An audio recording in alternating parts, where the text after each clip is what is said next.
أعوذ بالله من الشيطان الرجيم.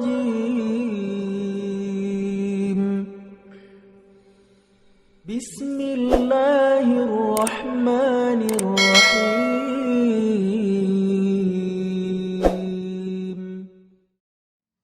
Assalamualaikum warahmatullahi wabarakatuh. Allah menjelaskan dalam surah Al-Bayyinah ayat 5, A'udzubillahi minasyaitonirrajim. Wa ma umiru illa liya'budullaha mukhlishina lahuddin. Dan tidak aku perintahkan kepada mereka kecuali supaya beribadah kepada Allah Subhanahu wa taala dengan penuh keikhlasan.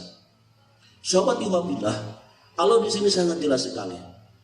Kalau kita mau beramal soleh, kemudian kalau kita mau mengamalkan kebaikan-kebaikan, satu syaratnya adalah dengan penuh keikhlasan, mengharap ridho Allah Subhanahu wa taala. Insya Allah, apapun kebaikan-kebaikan kita, apapun amal soleh kita yang kita lakukan, tentu akan mendapatkan pahala dari Allah Subhanahu wa taala. Yang pertama, tanamkan dalam hati kita rasa keikhlasan yang penuh. Di dalam hadis Muslim dinyatakan bahwa pertama orang-orang yang akan diadili oleh Allah Subhanahu wa taala adalah orang yang mati syahid. Orang yang mati syahid akan dihadapkan kepada Allah Subhanahu wa taala dan akan diberitahukan pahala-pahalanya yang akan diraih. Tapi mereka orang-orang yang mati syahid tidak mendapatkan pahala itu. Kenapa? Karena dia jihad fisabilillah bukan karena Allah, tapi karena dia ingin disebut pemberani. Yang kedua adalah seseorang yang mengajarkan ilmu, mencari ilmu, dan membaca Al-Quran. Dia setiap harinya selalu bergisi mencari ilmu, mengajarkan ilmu, dan membaca Al-Quran. Kemudian dihadapkan kepada Allah Subhanahu wa taala, dipanggil oleh Allah Subhanahu wa taala, diingatkan dengan kenikmatan-kenikmatannya, diberitahukan pahala-pahalanya akan diraih. Tapi ternyata orang tersebut tidak mendapatkannya.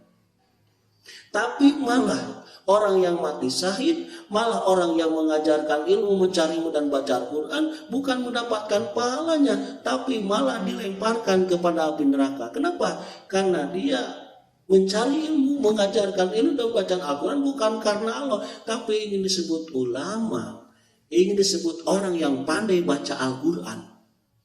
Maka dia tidak mendapatkan pahala dari Allah Subhanahu wa taala. Sebaliknya akan dilemparkan kepada api neraka. Yang ketiga adalah seorang laki-laki yang diberikan harta yang banyak oleh Allah Subhanahu wa taala.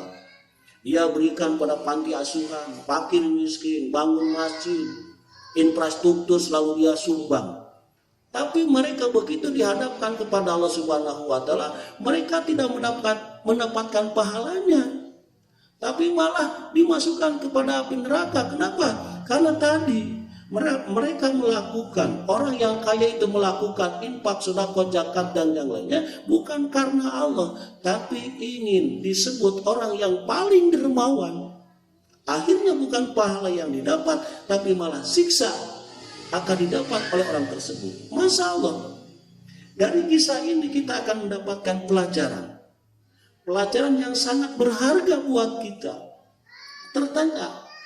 Ternyata amal-amal yang kita lakukan akan menjadi sia-sia apabila tidak disandarkan kepada Allah Subhanahu wa taala. Untuk itu, kita sebagai warga jamaah muslimin, sebagai warga jamaah muslimin, saya tekankan, apabila melakukan amal soleh, kegiatan-kegiatan yang berupa amal soleh, baik itu yang kecil maupun yang besar, tanamkan di dalam hati kita rasa keikhlasan yang penuh kepada Allah Subhanahu wa taala. Sekian dan terima kasih. Saya doakan mudah-mudahan Anda melaksanakan saum dengan penuh keikhlasan.